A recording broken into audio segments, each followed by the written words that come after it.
Hello again, and what a great month, what a great week, what a great day, what a great year, full of potential, full of promise, and what a year that will be so good, so good, so good. I'm sure it started well for you. You are firing yourself up, you are fired up all over the world, wherever you listen to us, part of our family. We know you are listening in now, and wherever you are. We are thankful. We are thankful for the gift of life, and we are thankful for the ability to come together on Thursday evenings like that and just engage. As we've said earlier, we're going to be repeating the sessions on some of the days, so we will have more than just once a week, airing and broadcasting. So you can catch it apart from Thursdays on other days. But I just said all of that to say thank you for coming and thank you for joining in. And particularly as you also encourage yourself and feel empowered and fired up, which you have to be. You have to be, because guess what? It's a great year. It's a year that's pregnant with promise, and it's a year that's pregnant with goodness. That's not to say there will not be challenges, because life is full of challenges. Life is really about challenges. Life will come with its fair share of challenges. But guess what? The Creator endowed you and put into you and me, put into us the software, the capability, not only to determine outcomes and make them happen, but also to conquer, and to overcome. We're able to conquer. We're able to overcome. We're able to deal, with adversities of life as they come. And so that is why you and I should be hopeful, that this is a great year, pregnant with promise, pregnant with potential, pregnant with the goodness and the possibilities, that life does give. Of course, we've been discussing the power of you. The power of you simply means that the Creator has endowed you and I in our common humanity with profound capability to make things happen, determine outcomes, and make them happen. The power of you also means that all of the change and all of the transformation you are looking for to happen in your personal life, your family, your business, the society around you, all of this can happen, but beginning with you as an individual. In other words, as much as, yes, you would lay some blame on the doorstep of something or someone, it ultimately starts with you. The buck stops with you, as they say. You are the one who carries in your hands your own destiny and the destiny of really the nation, the society in which you live. If you decide to blaze the trail of change, transformational change, guess what? It will affect others, affect your neighbors, affect people around you, and it will be good. You will be amazed at the revolution of change you would have initiated. So each one of us will have to understand that, yes, we can blame governments, blame people, blame others and all of that, and lay all the blame we can. And there's a place to do that. There's a place to hold governments accountable, hold leaders accountable, hold your bosses accountable, and all of that. But life is such that you are the first call. The first port of call for change is not government, neither is it anything outside you. It is you. There's a lot you can do. There's a lot you must do. There's a lot you can engage to initiate change way before anything outside you comes in. And so that's why we name this theme, and we we give the topic, or we name the topic, the power of you. The power of you just means that you have the power, the unusual power, the Creator endowed and Creator blessed power to engage transformational change. We talked and ended our last session with Charles Steinmetz, who born dwarf, born, dwarfish, hunchback, and all of this bone disease in his system and all of this adversity. But guess what? At the end of it all, he had over 200 patents to his name. This great inventor, world changer, difference maker, game changer. He impacted his world in spite of all of these setbacks within his body and within his system. But guess what? He stood up, he rose up, he just did it. Why? Because he reached down on the inside of him and he did what he did, accomplished all that he did as a testimonial that there can be no excuse, there can be no excuse whatsoever concerning how far we can go. Today we're going to look at the life of an individual in the field of sports, soccer, what we say football, but soccer specifically. And as we look at this individual, I hope that we can be inspired by his life, because he also had such setbacks, and yet he led the country of Argentina to win the latest 2022 FIFA World Cup, Soccer World Cup, which was played in Qatar. All of the testimonials say it is about the best World Cup that's ever been held. Well, guess who took away the cup, who led his team to overcome? Is this gentleman called Lionel Messi, who also had so much setback in his life growing up. You would never know if you don't hear the story. But as we get into it, I hope that his life will inspire you and impact you. Now, but then let's look at this quote, Professor Anders Ericsson, and it reads, "We should not look at some people as hopeless cases, doomed to always live in poverty with low-skilled jobs. We should look for the potential in every human being and realize that their potential is much bigger than we previously thought. Imagine the potential of all humanity if many more people became world-class experts and many, many more reached higher on their ladder of potential. A positive future will come much sooner." In other words, what he's saying is, look beyond people's circumstances, look beyond people as they are now, look beyond people as they appear to be, and let's have faith and hope in people's potential. Why?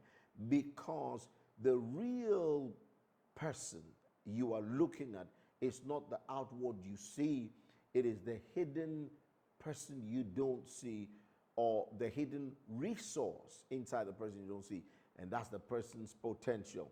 And that's what Professor Anders Ericsson is saying. Now, as we continue, the question then is, and to all of you young people from 12 right across through to 25 to 35 to 45, as we fire ourselves, we also want to ask the question, is there a limit to human potential?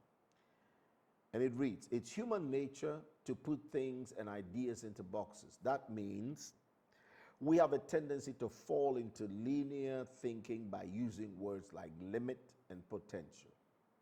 Okay, so it is within our nature to put things and ideas into boxes and use words like limit and potential to, as it were, cap the limitless power that our Creator endowed us with. The truth is, we have no limit to our potential. Remember what the quote from Ronald Reagan, which we read in part 1 of The Power of You, where he said there's no walls, there's no barriers, there's no hindrances if you bring to the human capacity to engage transformational change that blows the mind.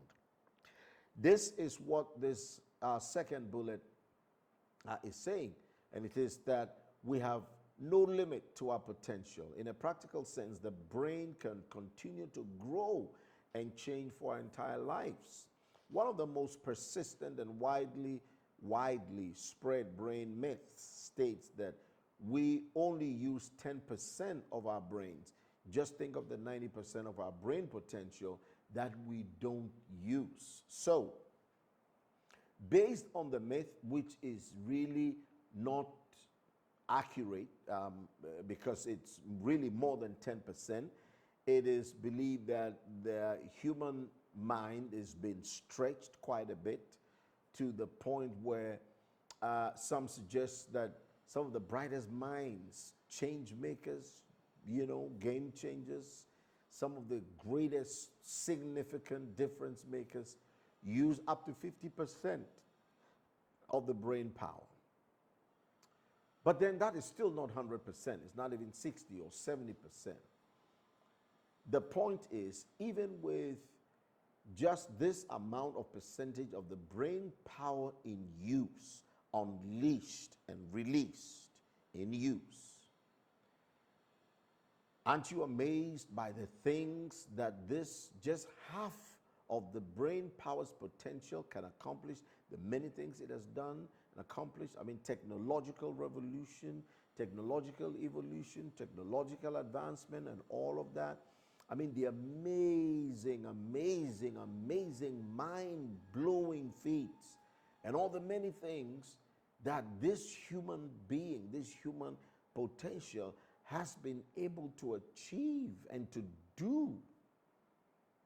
All of this is a testimony and is a testament that indeed there's no limit to the human potential. There's no limit to our potential. There's no limit to what we can achieve. There's no limit to what we can accomplish. There's no limit to what it means, what we can do. What it means, therefore, is the biggest bedevilment to our freed spirit, freed mind, unleashed potential is, in my view, this one thing called excuse.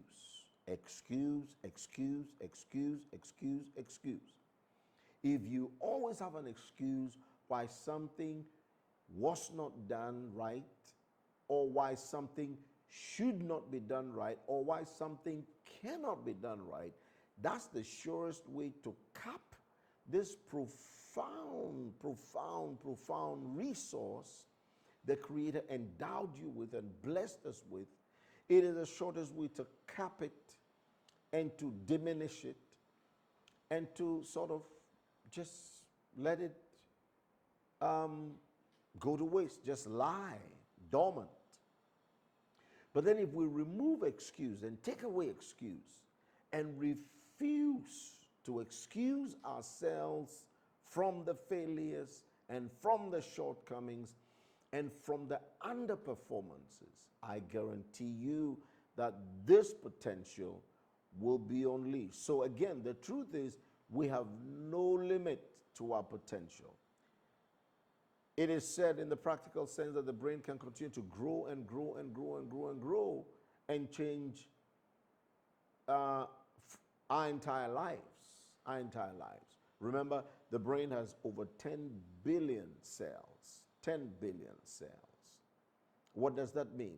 It means in 10 billion different ways we can achieve things and make things happen. Now, this picture you see here is the baby picture of this great soccer mogul that we talked about, the soccer magnate, Lionel Messi. I like us to just hear him from the video in just a couple of minutes. I'm sorry. So, he was devastated by the death of his grandmother, Celia, who was his greatest influence, who would bring him to trainings at the games, always the smallest on the soccer team, but also the best. At the age of 11, he was very short, only 4'2", because of a growth hormone deficiency, a condition that stunted his growth, stopped him from growing at a normal rate. His father's health insurance plan could not cover the expensive treatment. So He had promises from teams to pay for the treatment, but that never happened. Everybody reneged on their word. When Argentina's economy collapsed, one last club agreed to pay for the treatment. So he moved from Argentina to Spain, and at 13, his whole family moved. And then the Barcelona Football Club engaged him. And adjusting the new life was hard because he was shy. His teammates thought he was mute, so he practiced longer because he had to make up for his smaller size. Every single night for 3 years, he had to stick needles into his legs to take doses of human growth hormones. It's when he finished the treatment that he started to grow properly. Against all these odds, he rose to become one of the best soccer players of all time. 5 occasions he was awarded World Football of the Year. And of course, whenever he scores a goal, he points to the sky, paying tribute to his grandmother Celia. And this is what he said: you can overcome anything if and only if you love something enough. You can overcome anything, and this is him right here. Football of the Year, and there's quite a bit more about him and how his country, Argentina, puts so much pressure on him to, to take Argentina to the World Cup and be the sole guy to carry the burden of making sure that Argentina comes home with the World Cup, and other feats that Argentina, the Argentinian soccer fans were expecting he would, bring home laurels, all manner of laurels he would bring home. But it wasn't possible because he wasn't really scoring the goals and all of that. And so his biography, the story of his life, has it that he suffered rejection. In fact, there were times when he would throw up, literally vomit, before going to play. Why? Because of the pressure he felt from his country to perform, and the fear of not being able to deliver, and all of that. I mean, this guy went through a whole lot, and I'd like you to research yourself, young people, and just find out a little more about his life. You will be amazed at the adversities he has had to fight to overcome. And yet, look at him today. Nice guy.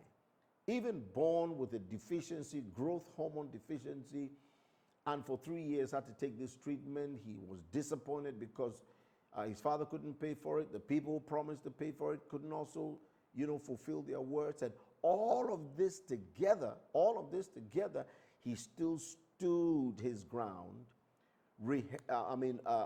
training every night, training harder, working harder, and this is the result. Look at him now. Lionel Messi, let's just see if we can quickly read through. Lionel Andres Messi was born on June 24, 1987 in Rosario to Jorge Messi and Celia Cusitini. His family loved football and he learned to love it very quickly. Messi has been playing soccer since he was in kindergarten. When his mother would send him off to run errands, he took a ball with him. If he didn't have one, he would make one out of plastic bags. Nothing stood his way, so he followed the passion. In 1997, people began noticing that Messi appeared tiny on the football field. At 10 years old, he looked nearly 2 years younger than his teammates. The following year, doctors diagnosed him with a growth hormone deficiency and prescribed him with nightly hormone injections. Now, this is what we talked about, which he took for 3 years. Messi was getting to a point where he was too small. There was not much you can do if your opponent has double your stride and can push you off the ball with ease. I had a growth problem, Messi says, but never stopped me from playing. Messi was the smallest boy on the field, but he learned how to be faster, smoother, and more agile than his larger competitors. So this is him right there in the circle, as you can see. People that grew up around him said that this order was compensation for his immense talent, and you would think it could hold him back, but Messi is special and nothing can hold him back. He jumped at every opportunity he had to play. His parents even saying that to punish him, all they had to do was to take away his privilege to practice. That's how you would punish Messi. He would kick the ball against the fence in the backyard until his neighbors asked him to stop. One of the biggest supporters of his ability to succeed was his grandmother, who insisted that Messi's first coaches let him play. She would take him to training and do all the games he needed to go to. She died when Messi was 10 years old, and this had a huge impact on Messi's life. Even now, he pays tribute to her after every goal he scores by pointing to the sky. Health insurance only covered the treatment for 2 years and at a cost of $1,000 a month, and Messi's family could not afford it, and the club team stopped helping pay for it as well. But then his life took an amazing turn. At 13, he got an offer from FC Barcelona that would pay for his treatment if he played for them. Without any second thought, his family moved to Spain, and with no money and job, all in the hope that his treatment would make him big enough to play soccer. Prior to his debut, his family struggled to survive in Barcelona. Some sources say that he was selling tea to afford his coaching. Can you believe this? Now, if there's anything here to get, it is a determined mind. A determined mind.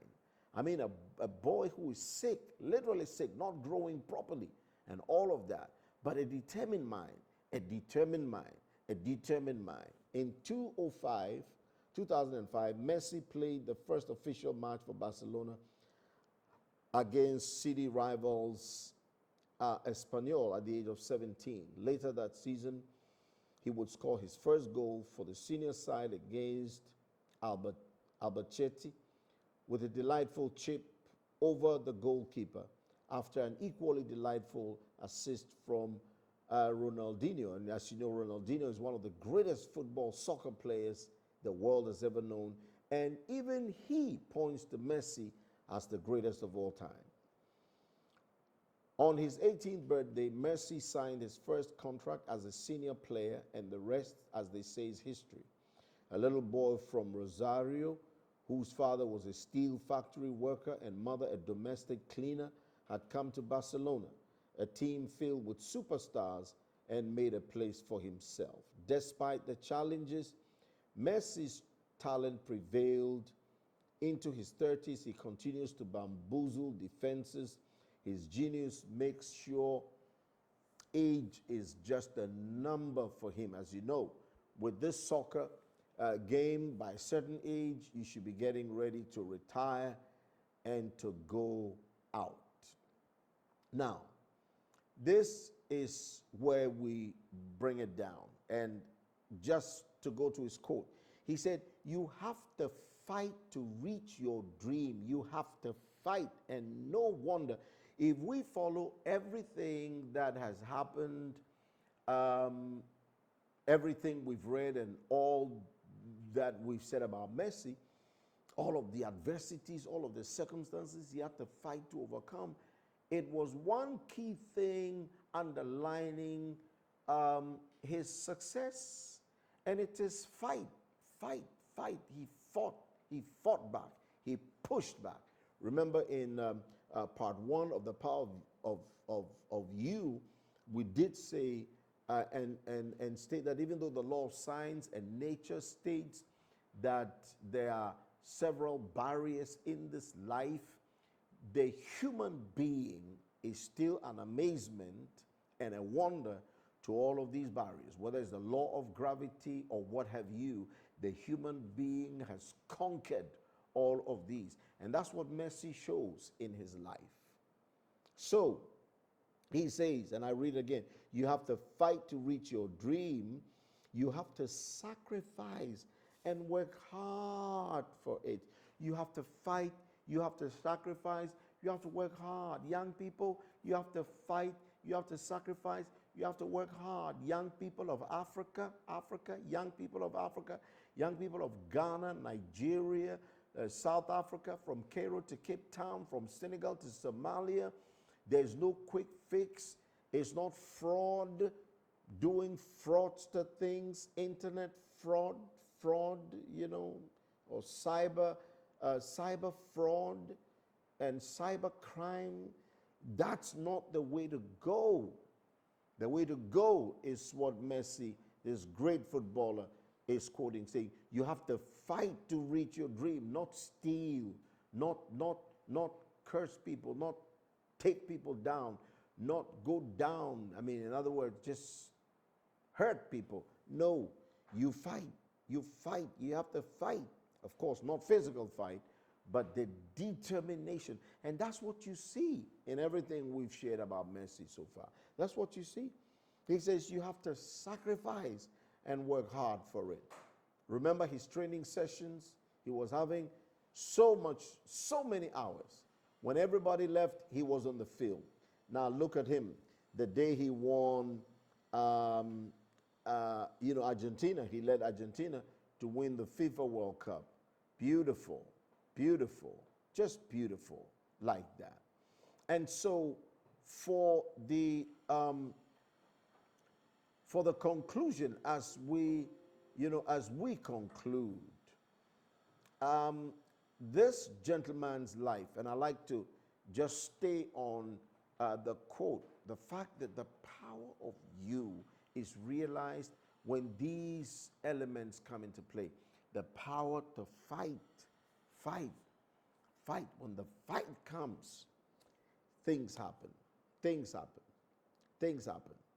When the fight is not there, you will blame people. You will blame somebody. You will blame government. You will blame something outside of you. There's a time to blame somebody and there's a time to blame something. But guess what? It starts with you. It starts with you. If you and I will follow Messi's advice and pick up the fight and stir up the fight, I guarantee you we would realize the full scope and power of what we call the power of you. You would realize that there's very little that depends on people, that the destiny of your life is in your hands. The destiny of your life really and truly is in your hands. That's the lesson, that's the point we want to drive home today. So fight. You have to fight to reach your dream. You also have to sacrifice. And you have to work hard. Work hard for it. Young people, and my heart goes out to all of us young people on this continent of Africa. There is no shortcut. There is no shortcut. Stealing is a shortcut. Fraudster ways, doing fraud, internet fraud is a shortcut. Doing all these things that make you go and steal people's cars and their money and their property, and you driving cars you have no right to because you are not really working for it, you didn't earn it. All of these are shortcuts, but guess what? Every shortcut will lead you to jail or to some trouble. So our conclusion in this second part of the power of you is to encourage you. I came to encourage you. I came to fire you up. Just fire you up. This year is a good one for you. It's a great year. But guess what? You need to imbibe in you, buy into this truth that indeed there's no transformational change that happens outside of you first. It starts with you, it starts with me, and that's what we call the power of you. I want to thank you so much again for taking time to come. Please subscribe, like, share, subscribe, like, share, subscribe, like, share, subscribe, like, share. And until we see you again next Thursday, take good care of yourself. Enjoy the day, enjoy life, the gift of life, enjoy the blessing of a good life, and have a good night. Good evening.